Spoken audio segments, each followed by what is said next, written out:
melainkan hanya diberi pada Nabi kita Muhammad sallallahu alaihi wasallam. Setengah ulama menghuraikan itulah yang kita doa, ati sayyidana Muhammadanil wasilata wal fadilah.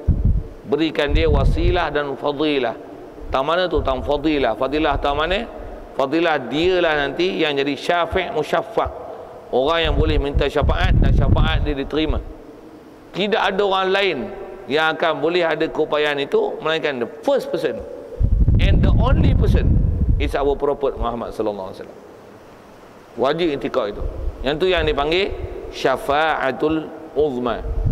Maksudnya satu syafaat yang sangat besar yang Allah Ta'ala beri hanya khusus untuk baginda Nabi sallallahu alaihi wasallam. Pula tu kita takkan ada istilah ambil shortcut. Buat apa gaduh jumpa Nabi Adam dan semua anak lahap, anak nafsi. Jumpa Nabi Muhammad terus lah bro. Bunyi moden sikit. Tak ada orang yang akan berbicara macam tu. Tu sebut dia alam akhirat, dia bukan alam ikhtiari, tapi dia alam ijbari. Walaupun kita dah dapat pengetahuan tu, hari tu kita dah belajar buat alam barzah, kita jawab alam kubur esok bukan pengetahuan yang kita hafal, tapi apa yang kita intikadkan dalam hati. Begitu juga nisbah pelaksanaan, walau bukan kita akan bertindak mengikut pengetahuan kita, tapi setiap orang akan berlaku. Semua akan bermula dengan Nabi Adam, minta seorang, last sekali kat Nabi Muhammad sallallahu alaihi wasallam. Dia akan berlaku gitu. Takkan ada orang shortcut ataupun cari jalan pintas terus pergi minta Rasulullah. Nobody, no person will do like that. No. Takkan ada jadi gitu. Pasal apa? Dia ialah alam ijbari. Macam mana yang telah disebut dan dimaklumkan, macam itulah akan berlaku tanpa ada sebarang perubahan. Itu nisbah ijbarinya. Untuk kita nak selamat macam mana? Nak selamat tak selamat di sana, kaedahnya this is the time, this is the place, this is the peluang yang kita kena buat. Peluang apa bahasa orang teh? This is the chance. This is the opportunity. Oh, sedap bahasa tu. Awak tak kerti. This is the opportunity. This is the choice that you can, the place that you can use your choice to choice what the best for your akhirat, for your hereafter. Punya putih sikit, dia tajam sikit kan. Cakap Melayu tak best. Saja Inggeris kan dia. Tuan-tuan tak faham bahasa Inggeris, habis lah apa saya cakap tu. Melenguh ya. Kata apa orang tua ni? Orang tua apa ustaz ni? Duk cakap orang putih pula, cakap dalam Melayu pun aku faham. Saja bunyi orang putih tu biar take alert sikit apa yang kita sebut. Nisbah kita nak bicara tuan-tuan, apa yang kita nak faham akidah ni pasal wajib i'tiqad bersyafaat itu. Nak sebut kan tu lah. Bahkan kita memang wajib i'tiqad bahasanya memang berlaku syafaatul uzma tu. Nak cerita ialah takkan ada orang buat shortcut apa ataupun jalan pintas untuk terus pergi jumpa dengan Muhammad. Takkan berlaku itu. Memang setiap manusia ni duduk melengu lama dengan hal masing-masing, duk sibuk dengan hal masing-masing, duk ingat apa amalan dulu, menyesal lah, apalah, menangis lah, panas lah, seksa lah, mengikut apa zaman tempoh yang orang Ta'ala kenaki. Lepas tu nanti semua orang Ta'ala ilhamkan pergi jumpa Nabi Adam dulu. Pergi jumpa Nabi Adam. Nabi Adam, setiap orang yang jumpa dia kata, lastulaha, nafsi. I'm not the person that can do the syafaat. Aku bukan ahlinya, aku bukan ahlinya. Baru lepas tu ilham pula ke seorang. Berapa tempoh tu kan? Satu Rasul. Tuan-tuan kenal Nabi Adam dan cari kat mana? Alamat apa? Perak, Selangor. Apa GPS nak pakai? Tuan-tuan, bayang tuan-tuan macam mana haranya hari tu. Nampak sekali lalu macam nyaman aja pergi jumpa Nabi Adam, pergi jumpa itu. Tuan-tuan kenal Nabi Adam? Kenal Nabi Muhammad? Satu kaedah dia nak kenal macam mana? Kenalilah masjid anda, kenalilah tok guru anda, kenalilah guru-guru anda, kenalilah Tuhan anda, kenalilah Rasul anda di dunia. Anda akan kenal dia di akhirat tu. Walaupun kita tak pernah tengok muka dia, batang tubuh dia, susuk tubuh dia, tak pernah tengok, tapi kita akan kenal siapakah Rasul ataupun bukan pada hari itu. Dengan apa? Dengan ciri dan kriteria lah. Sikit yang bahasa itu. Jadi asal nak sebut yang kelima tu ialah tentang memohon syafaat daripada anbiya. Proses dia memang berlaku gitu. Setiap manusia nanti Allah Ta'ala akan ilhamkan bertemu seorang daripada Rasul yang ada, dan Rasul pun yang ulul azmi lah. Dan walaupun Nabi Adam tak ulul azmi, kalau ikut setengah riwayat kata memang Nabi Adam ialah antara orang yang pertama akan dijumpa. Pasal harapnya pasal dia ialah bapa manusia yang memang asal daripada di syurga. Semua akan mengharap dia lah kot-kot boleh beri rekomendasi, recommendation pada Allah Ta'ala untuk memohon syafaat itu. Tapi dia akan geleng kepala, dan semua tu nanti pula diilham pada Nabi Nuh. Kalau sebut tartib dia macam tu, untuk Nabi Nuh, untuk Nabi Musa, Nabi Ibrahim, Nabi Isa, tu pun tartib tu ada yang sebut mengikut pangkat ulul azmi. Tapi last dia memang Nabi Muhammad sallallahu alaihi wasallam. Okey, siap.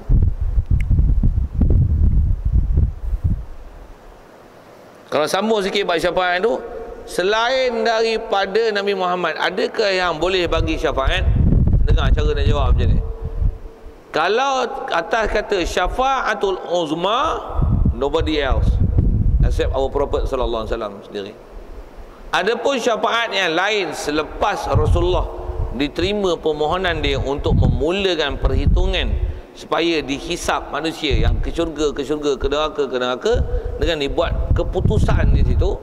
Selepas itu maka Allah Ta'ala akan memberikan keizinan kepada siapa yang dikenaki.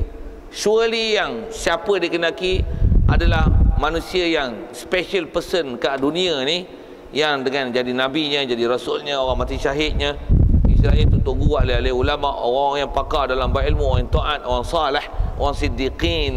Yang inilah antara orang-orang special person Allah Ta'ala beri permission untuk mereka boleh bagi syafaat dan membantu siapa yang mereka nak bantu. Adapun yang mula-mula memang nobody else, mesti hanya Nabi kita Muhammad SAW. Wajib intikad itu. Baik. Dan syafaat ni untuk menunjukkan apa? Atas sebut kaedah ulama ahli sunnah wal jamaah, syafaat adalah menunjukkan bahawasanya harus untuk Allah Ta'ala memberi keampunan di atas sesiapa yang membuat dosa selain daripada mati syirik, mati kufur. Antu tak ada mati kufur yang sampai surah Islam, mati masih dalam keadaan kufur, ataupun orang Islam yang dia Islam tapi kufur, itu no excuse. Tak ada syafaat yang boleh diterima pasal Islamnya mati kufur. Alhamdulillah. Adapun orang yang ada iman walaupun sebesar zarah, harus untuk Allah Ta'ala beri keampunan, sama ada directly from Allah Ta'ala ataupun from our Prophet sallallahu alaihi wasallam, ataupun mana-mana prophet, ataupun mana-mana siddiqin, syuhada, as-salihin yang Allah Ta'ala izinkan mereka untuk memberikan syafaat. Dan semestinya dia adalah selected person, nisbah iman dan takwa. Siapa dia tu? Tak payah cari, tak apa. Yang penting kat dunia ni, apa kita buat, apa telah kita usahakan untuk iman kita, untuk amal kita. Itulah semak. Kalau betul iman kita, amal kita, insyaAllah sana selamatlah. Macam mana pun bila iman kita, amal kita, apa iman kita? Allah Ta'ala mestinya, Rasul mestinya, mesti ulama'-ulama' tutup guru. Macam mana kita boleh dapat iman kalau tak Rasul, Nabi, para sahabat, tabi'in, tabi'in, ulama'-ulama' yang pakar-pakar, yang salaf, yang khalafnya. Kalau tak ada ahli-ahli ulama' tutup guru, siapa lagi yang kita nak pakai? Tengok TV 3 belum tentu, TV 1, TV 2 belum, surat khabar, berita harian, apa ya, utusan Malaysia, baca sinar harian, belum tentu untuk menjamin sukses tak sukses. Surely untuk orang boleh bagi syafaat, bukan Barisan Nasional. Sebut bila dah sebut. Kalau tak Barisan Nasional pun apa-apalah parti. Pasal kalau ada pun atas nama yang Quran isyarat Hizbullah, tu pun bukan parti atas nama Hizbullah. Ulaika Hizbullah, ala inna hizballahi humul ghalibun. Yang parti Allah. Pasal berkata parti Allah, pasal ini ialah grup yang memperjuangkan macam mana perjuangan yang diperintahkan oleh Allah Ta'ala. Geng-geng ni sajalah yang atas istilahnya boleh bagi syafaat. Atas kata orang yang ajak buat maksiat, duk buat maksiat, nak bagi syafaat apa, dia pun tak lepas. Sikitlah berasa gitu. Satu agak pemimpin kita tuan-tuan, siapa yang syafaat kita? Tok Razak boleh tak syafaat kita esok? Tok Razak sajalah tuan-tuan, tanya no. Takkan tak reti nak nilai dalam bab akidah. Tun Razak boleh tak selamat kita esok? Tengku Abdul Rahman, soalan cashnya. Najib boleh agak-agak selamatkan kita esok? Butuh siapa tuan-tuan kalau dah Najib tak boleh nak selamat kan? Don't be stupid lah, don't be fool lah. Saja berbahaya itu tuan, pasal tu yang kita kena ngaji mengikut dasar akidah, bukan mengikut dasar kebangsaan, bukan mengikut dasar keduniaan. Sebab dunia sebut macam tu orang marah lah, ni nak pelakir ni. Tak, you nilai lah mengikut kaedah akidah kau. Kita bukan tujuan nak pelakir orang, tapi nak kata siapa sepatutnya yang kita nak jadikan untuk orang ni, kita nak jadikan panduan untuk selamatkan kita. Kalau kita sendiri pun dah istilahnya menafikan kebolehan dia untuk selamatkan kita, jadi buat apa lagi nak diikut lagi? Sikitlah dengan bahasa itu, kasar lah sikit. Macam mana pun kalau dia bagi duit bantuan, ambil tak? Ambil lah dah dia bagi. Tengok bumbung bocor, tengok tak bertadah ni, rasa tak hujan kot. Esok dia bagi 4 juta buat bumbung, macam mana? Buat kubah lain, ambil, apa masalah? Memang tanggungjawab dia pun. Duduk kerajaan Siam yang kerajaan kafir pun bagi bantuan. Tuan-tuan buat masjid, sekolah agama dia bagi, guru agama dia bagi, guru sekolah rendah bagi, sekolah tadika pun dia bagi, Tok Bilal imam pun dia bagi. Pasal rakyat dia ambil tax daripada rakyat dia, tambah GST kena esok lagi ya, sepatutnya lagi besar dapat beri mana? Bukan 900 9,000 katanya. Sikitlah bunyi-bunyi bahasa gitu tak. Saya nak cerita apa ni? Di atas kita faham bahawasanya siapa boleh selamatkan kita tu satu hal. Lepas tu yang dia bagi bantuan, dah memang bantuan dia bagi, ambil, apa masalah. Tapi atas kita akidah kena faham bahawasanya jangan duk i'tiqad bahawasanya mereka ni ialah orang yang boleh selamatkan kita. Tak. Nak kata apa? Demo pun tengok macam tak selamat aja. Macam mana nak selamatkan kita? Itu je ayat mudah. Tengok demo pun macam tak selamat aja. Demo pun macam tak takwa. Macam mana nak menyelamatkan kita? Demo pun tak lepas tu. Macam mana nak tahu lepas tak lepas? Tu kena mengaji dan beradab pada orang yang boleh memberi kita kayu ukur untuk menilai mana yang kayu ukur tu measurement dia ialah mengikut kaedah syarak, bukan mengikut kaedah kebangsaan. Sikitlah abu bahasa itu, bukan mengikut kaedah keduniaan. Kalau ikut dunia, megah dengan pangkat, kedudukan, dapat datuk seri, tan seri, megah. Tu kalau kena cabut datuk macam mana? Meraung. Tapi kalau kena cabut pangkat, orang beriman, orang takwa, orang soleh, orang masjid, orang surau macam mana? Alah, tak teringin kami jadi orang masjid. Tak teringin. Kat dunia kau tak teringin, akhirat esok jangan tak tahu. Itulah antara ciri-ciri yang menyebabkan kau selamat dan bahagia akhirat esok. Kita main masjid, main surau ni nampak lekir je, jangan tak tahu kita nampak lekir ni, yang ni lah esok yang menyebabkan bertuahnya kita di akhirat esok. Yang kita kat dunia ni kita nampak macam megah macam bagus ya, jangan tak tahu itu yang kena buat celaka kita akhirat esok tu waktu. Baik, saja nak sebut tu, nak sebut asalnya bicara bab syafaat. Siapa nak syafaatkan kita? Satu benda besar ni, sebelum nak tengok siapa syafaatkan kita, carilah sebab untuk kita syafaatkan diri kita dulu. Jadi nak syafaatkan diri kita macam mana? Akidah dia tak ada lain, tak boleh lari, melainkan kau mesti pergi cari ilmu untuk macam mana cari jalan ke Allah Ta'ala. Dan jalan ke Allah Ta'ala tak boleh akan sampai melainkan macam mana Rasulullah, ya Allah perintahkan untuk Rasul, Nabi tunjuk jalan itu. Dan Nabi pula dia dah tinggalkan kita lama. Siapa yang bimbing kita? Cari ulama yang membimbing kita untuk ajar kita dan fahamkan kita macam mana yang sepatutnya, yang ni istilahnya mengikut ajaran Rasul. Pasal kita zaman belakang ni tuan-tuan, jadi susah lah nak faham betul-betul ajaran Nabi tu macam mana. Macam-macam nak faham kan. Sikitlah ke sana. Macam mana pun nak faham kita asal ke syafaat itu. Jadi carilah jalan macam mana untuk kita boleh syafaatkan diri kita. Istilah kita syafaat diri tu macam mana? Jangan tak tahu kaedah kita nak lepaskan diri, tak ada lain, iman dulu. Allah, Rasul, malaikat, kitab. Ni kita duk bercara hari kiamat ni. Lepas tu bagi faham betul-betul tentang konsep ketuhanan, tentang konsep kerasulan, bab malaikat, bab kitab, siapa kita berpegang dan kita jadikan rujukan, dan kita nak istilahnya berkiblat kepada siapa untuk kita tengok dan kita pandang. Yang ni jadi aturan dan pedoman kita untuk bimbing kita berjalan atas muka bumi untuk ke sana, untuk ke akhirat tu. Ni 5, 6. Dijalankan kira-kira atas segala amalan yang dilakukan dalam dunia. Jadi 6 nanti selepas berlaku syafaat, dengan Rasulullah mohon pada Allah Ta'ala, baru istilahnya dimulakan faslul khitab.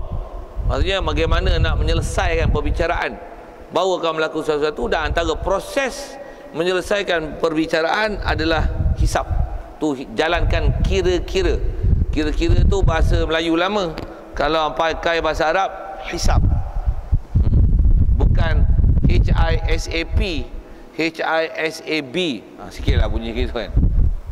Dijalankan hisab. Hisab apa? Hisab ukur ke? Sajalah buat lawak bodoh gitu. Tak ada orang faham gitu saja, buat lawak bodoh, tak gelap, tak apalah. Dijalankan kira-kira, ada penghisaban. Hisab, itu bahasa Arab tu. Baik. Hisab juga atas segala amalan yang dilakukan dalam dunia. Rasulullah pernah isyarat, man husiba unziba. Siapa kena hisab, maksudnya kena azab. Tentu kita kena cari jalan macam mana untuk melepaskan daripada kena hisab. Dan tu antara yang Rasulullah pernah isyarat, kaedah lepaskan hisab macam mana? Iman betul lah, amalan betul, mudahlah hisab esok. Harta cari jalan betul, belanja jalan betul, mudah lah. Buat jalan betul ikut orang Ta'ala Rasul, semua tentang pasal ikut peraturan. Saya ngaji dulu tuan-tuan, untuk guru buat mudah gini.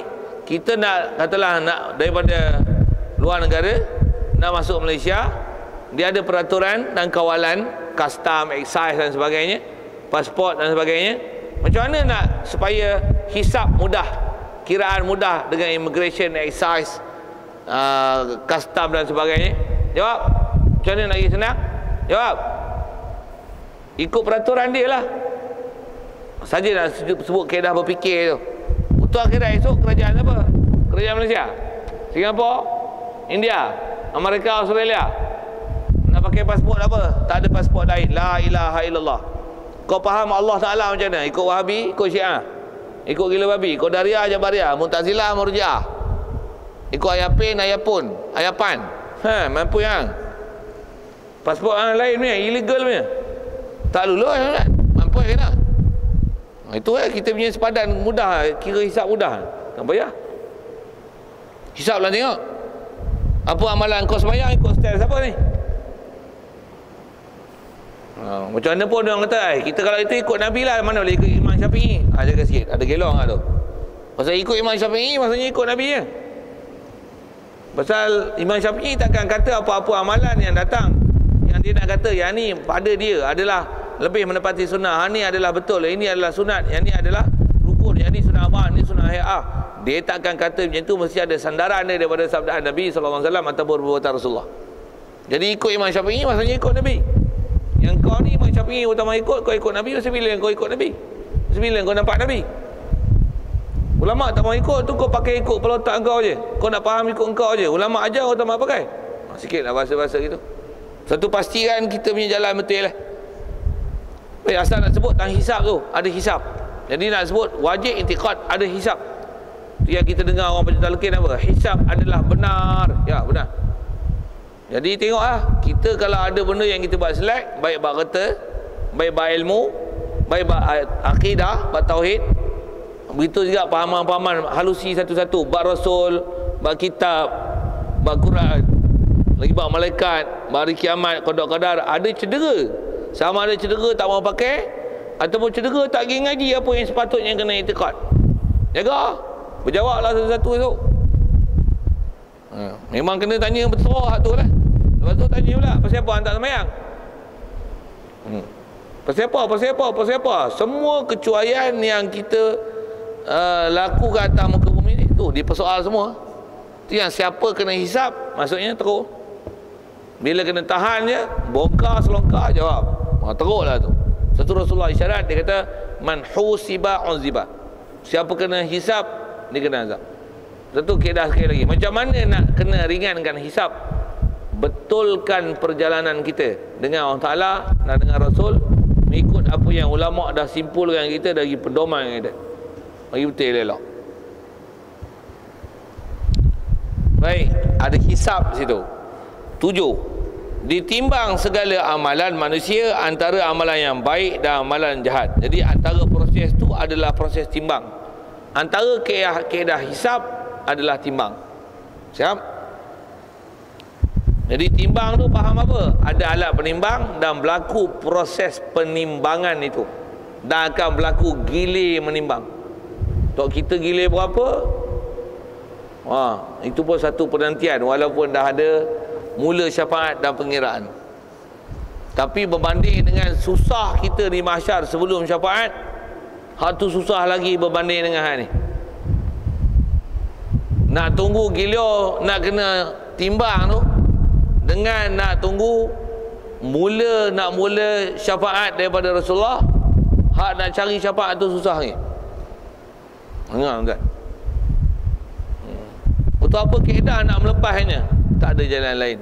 Betulkanlah kita punya perjalanan atas muka bumi ni. Itu je ayat dia. Saya ngaji lembu untuk guru sebut itulah, betulkanlah jalan kita. Luruskanlah jalan kita. InsyaAllah kita betul sana.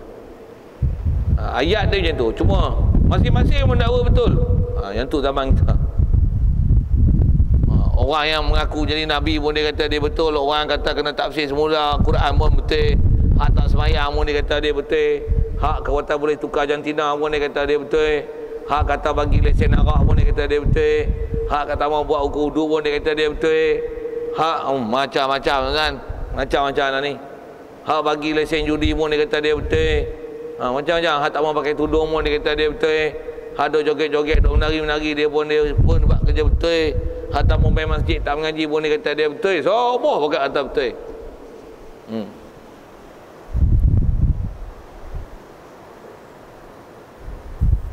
Baik, pastikan kita punya perjalanan tu betul. Tu nak tahu betul macam mana? Carilah ilmu baik-baik. Ngajilah daripada sumber yang betul. Baik, kemudian 8 dibahagikan kepada semua orang. Surat masuk surat ni suratan amalan. Dibagikan pada semua orang. Setiap orang akan diberi suratan amalan. Cuma kalau ikut kitab ni disebut nombor 8. Ada kalau tengok dalam bab-bab huraian kitab lain dia sebut suratan amalan dulu baru timbang. Pasal umumnya kadang-kadang di bahasa hisab. Antara kaedah hisab adalah timbang dan antara proses timbang adalah letakkan buku amalan di penimbang. Jadi tiga-tiga tu mana dulu? Faham kita tu untuk berlaku hisab. Pasal hisab umumnya kena beriman, ada. Dan bila hisab nanti antaranya timbang. Melainkan siapa yang dimudahkan tanpa hisab. Ada hal tu. Jadi bila nak timbang apa? Timbangnya alat atau benda yang akan ditimbang ialah buku catatan amalan. Itu yang akan jadi bahan letak kat penimbang, penimbang akan baca. Bayang tuan, penimbang boleh baca semua. Dan buku catatan amalan pun tulis semua. Kita dulu masjid melunjur, melunjur menghadap kiblat ke, menghadap belah kanan ke, terselak peha ke, terselak betih ke, nampak kat orang ke, semua tulis semua kan, main. Duduk masjid, duduk depan ke, duduk belakang ke, duduk korek hidung ke, calik kat lantai masjid, semua tulis. Tulis semua. Tulis semua. Pasal setiap orang yang dapat buku amalan dia akan kata ma li hadzal kitab la yughadiru saghiratan wala kabiratan illa ahsaha. Ni buku apa ni? Tak ada benda kecil, benda besar, semua tulis. Semua tulis. Cabut bulu hidung, buang dalam masjid. Tu pun tulis. Masjid elok ada kapet apa, kita pun tarik benang, tarik. Semua benar. Tu pun tulis. Mampu yang rosak atau benda wakaf kan. Tambah bawa lari kipas. Lagi berjawab. Duk pancing duit masjid pula. Lagi kena. Bagi 4 juta masjid, 3 juta sapu, 1 juta buat masjid. Mampu jawab. Sikitlah bahasa-bahasa macam tu. Macam mana pun nak sebut tu ialah antara proses surat amalan untuk timbang, itulah hisab namanya. Dia tu. Cuma atas kitab kita dia sebut 6, 7, 8 dengan tertib macam tu. Cuma tertib tu 3 tu kalau ikut dia serentak dari sisi sudut umumnya hisab.